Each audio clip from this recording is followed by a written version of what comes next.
چھوڑ دینا. دوسرا ایک کی بات دوسرے تک اگر پہنچانا چھوڑ دیں. خیر کی بات پہنچانی چاہیے, خیر کی بات پہنچانی چاہیے. جوڑنے کے لیے دو دوست لڑے ہوئے, دو رشتہ دار جھگڑے, میاں بیوی کا جھگڑا ہو گیا, ایک کے پاس جائیں تو اسے کہیں وہ تو تیرے خلاف ہی پڑا, وہ جو ہم جوڑنا چاہ رہے ہیں آپ اس سے بھی رہ جائیں. اس مقام کے اوپر آپ کہہ سکتے ہیں کہ نہیں وہ تو بڑی اچھی رائے رکھتا ہے تمہارے پاس, دوسرے کے پاس اسے کہنے کی وہ تو تمہارے پاس بڑی اچھی رائے رکھتا ہے. تو یہ جوڑنے کے لیے تو اس کے اندر کمی بیشی اگر ہو بھی جائے تو یہ گنجائش ہے. مجموعی طور کے اوپر میرے نبی صلی اللہ علیہ وآلہ وسلم فرماتے ہیں کہ میرا امتی جھوٹا نہیں ہو سکتا. یہ موبائل کی دنیا, میڈیا کی دنیا, سوشل میڈیا کی دنیا, آپ کو پتہ ہے کہ کس طرح ہم جھوٹ کو پروموٹ کرتے ہیں. گھر کے اندر بیٹھا ہوا باپ یہ اگر اپنے بچے کو کہے کہ باہر جا کے کہہ دینا کہ ابا گھر پہ نہیں ہے, تو بچے معصوم ہوتے ہیں, وہ آگے جا کے کہہ دیتے ہیں کہ میرے پاپا کہہ رہے ہیں کہ وہ گھر پہ نہیں. مطلب یہ کہ ہم ٹریننگ کیا دے رہے ہیں, ہمارے رویے کہ ہم جھوٹ کو ان کی طبیعت کے اندر منتقل کر کے عادی بنا رہے ہیں. کل کو بڑا ہو کے وہ کہے گا کہ میرے پاپا بھی اتنے جھوٹ بولتے تھے دوستوں سے, ایک آدھ میں اپنے پاپا سے بھی بول لوں. حضور غوث اعظم شیخ عبد القادر جیلانی کی جو کرامت تھی پہلے پہل جب آپ کی ولایت کا شعرا نہیں تھا, تو کیا آپ قادرزاد ولی تھے, تو وہ جو ڈاکوؤں نے لوٹا تھا اور لوٹنے والے ڈاکو تائب ہو کر اللہ اور اللہ کے رسول کے وفاداروں میں جب آ گئے تو انہوں نے آپ کی زندگی میں سے کون سی کرامت دیکھی؟ ایک ہی کرامت تھی, سچ میں.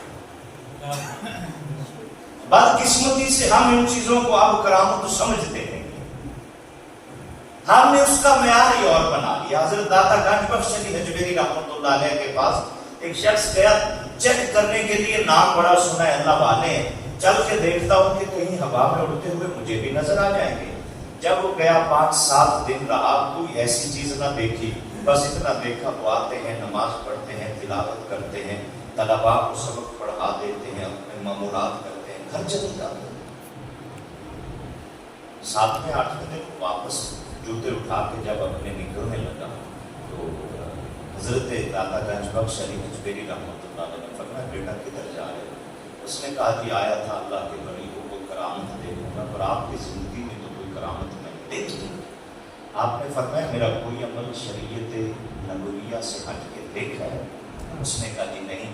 آپ نے فرمایا یہی تو اصل کرامت ہے کہ بندے کا عمل جو ہے نا وہ گواہی دے رہا, کریکٹر جو ہے وہ اتنا پاکیزہ ہو جائے. میں اس کروں کہ حضور غوث اعظم کا کیا انہوں نے دیکھا تھا, چند سکے تھے جو قمیص کے اوپر نیچے جس طرح آج کل ہم بنیان وغیرہ پہن لیتے ہیں, اس کے اندر مانے سی کر دیے کہ بیٹا جب پڑھنے جاؤ گے تو بغداد شہر میں پردیس ہوگا, یہ کچھ ماں کی طرف سے تحفہ ہے, رکھ لینا, مشکل وقت میں تیرے کام آ جائے گا. سارے لوگ جھوٹ بول کے مال بچاتے ہیں ڈاکوؤں سے. یہ ایک بچہ کہتا ہے میرے پاس اتنے پیسے ہیں, میری ماں نے دیے, وہ پکڑ کے لے آتے ہیں اپنے سردار کے پاس کہ یہ کیسا بچہ ہے. سردار نے کہا, اس نے کہا بیٹے لوگ ہم سے مال بچاتے ہیں, تو خود بتاتا پھرتا ہے, تجھے مال کے لٹ جانے کا کوئی خوف نہیں ہے. اس نے کہا کہ ڈاکوں کے سردار سے کہا کہ میاں میں ماں سے بے وفائی کیسے کروں, تربیت میں ہی سچ بولنا ملا ہے.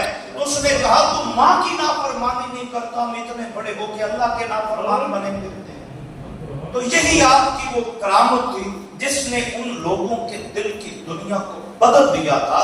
یہی وجہ ہے کہ اللہ فرماتا ہے وَكُونُوا مَعَ الصَّادِقِينَ. یہ نہیں کہا کہ سچ کے ساتھ ہو جاؤ, یہ کہا کہ سچوں کے ساتھ ہو. سبحان اللہ. یہ سچے لوگ جہاں تمہیں میسر آ جائیں, اور یہ نبیوں کا بھی خاص ہے. اللہ فرماتا ہے وَاذْكُرْ فِي الْكِتَابِ إِبْرَاهِيمَ إِنَّهُ كَانَ صِدِّيقًا نَبِيًّا.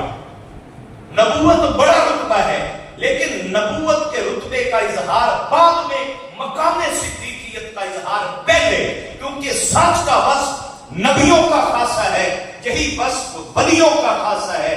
یہی وصف جب لوگوں کی وجود کے اندر ڈھل جائے گا تو ایک بہترین پرامن خوبصورت معاشرہ قائم ہو سکتا ہے. دعا ہے مالک کائنات سمجھنے کی اور عمل کی